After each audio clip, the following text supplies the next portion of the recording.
Bonjour tout le monde! Aujourd'hui, on poursuit notre série sur la santé masculine et j'avais envie de vous parler de fertilité masculine parce que c'est un enjeu qui est de plus en plus présent au sein des couples qui veulent concevoir. Donc, j'ai déjà fait une vidéo dans la série sur la santé féminine pour la fertilité féminine. C'est sûr que c'est super pertinent d'aller visionner les deux. Il va y avoir des informations qui sont complémentaires pour les deux. Il y a de plus en plus d'études qui démontrent en fait que il y a une diminution importante de la qualité du sperme et donc ça affecte les couples qui veulent concevoir parce que justement il va y avoir une diminution de la motilité des spermatozoïdes, des fois aussi de la quantité de spermatozoïdes. Et puis c'est vraiment quelque chose qui est de plus en plus important au cours des dernières décennies. Et donc, c'est super important pour les couples qui veulent concevoir d'aller aborder ce côté-là parce que des fois, c'est pas juste la maman qui doit faire attention. On se rend compte maintenant, en fait, que le père a aussi une influence, évidemment, sur la santé de futurs bébés. Et donc, le père aussi va idéalement devoir embarquer dans un protocole de préconception si on veut mettre toutes les chances de notre côté pour avoir un bébé le plus en santé possible. Donc, il y a plein de choses à dire et il y a des choses qui vont être aussi à regarder selon le cas par cas. Donc, n'hésitez pas à passer en magasin ou à venir en consultation si vous voulez plus de détails pour vous en tant que personne individuelle.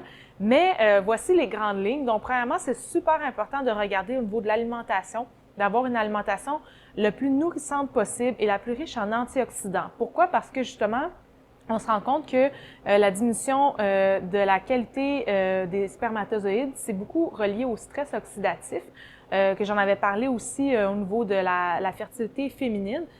Donc, le stress oxydatif va vraiment venir avoir un impact négatif sur le moment de la conception, en fait.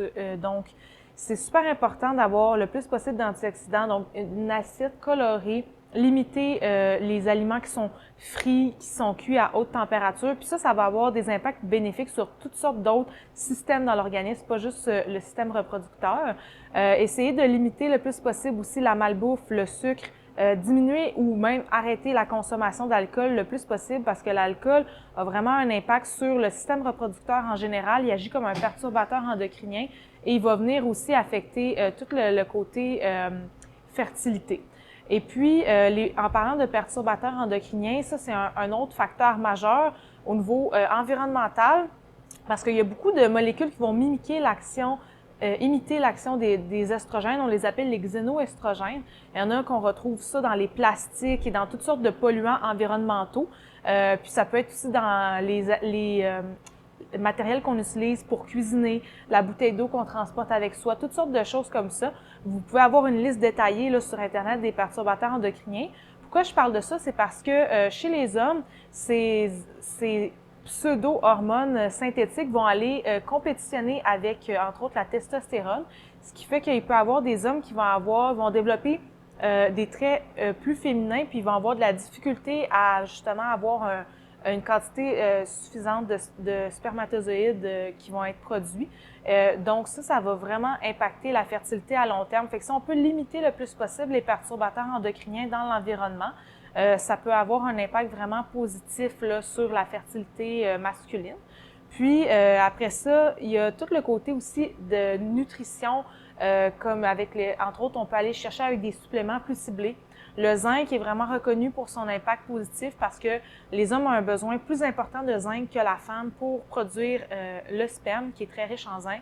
Après ça, il va y avoir la vitamine D3, les oméga 3 aussi qui peuvent être un bel outil parce qu'ils ont un côté anti-inflammatoire et vraiment nutritif. Le coenzyme Q10 aussi, qui est super intéressant parce que c'est impliqué dans la production énergétique et donc va avoir un gros impact sur la motilité des spermatozoïdes. Puis toutes sortes d'autres suppléments comme ça qui peuvent être utilisés. Super important d'aller travailler la gestion de stress également, entre autres avec des plantes adaptogènes comme le basilic sacré. On a aussi un super beau mélange d'adaptogènes. Donc, chez les papas, futurs papas qui sont très, très stressés, ça aussi, ça va impacter la production de testostérone et le système reproducteur en général. Fait que c'est très important d'aller supporter le système nerveux. On peut aller aussi vers un tonique nutritif, par exemple. Je parle beaucoup pour la femme d'infusion d'ortie, infusion d'avoine, ça serait bon aussi pour monsieur. Mais il y a aussi le Biostrat qui est un combiné, en fait, comme une multivitamine vivante à base de levure, puis qui est très, très nourrissant, qu'on peut aller utiliser pour renflouer l'énergie vitale et tout le stock nutritif, finalement, qui va impacter positivement sur le système reproducteur. Donc, comme je disais, il y a vraiment plein de choses qu'on pourrait mentionner encore, mais c'était les grandes lignes. J'espère que vous avez apprécié cette capsule et puis à la prochaine!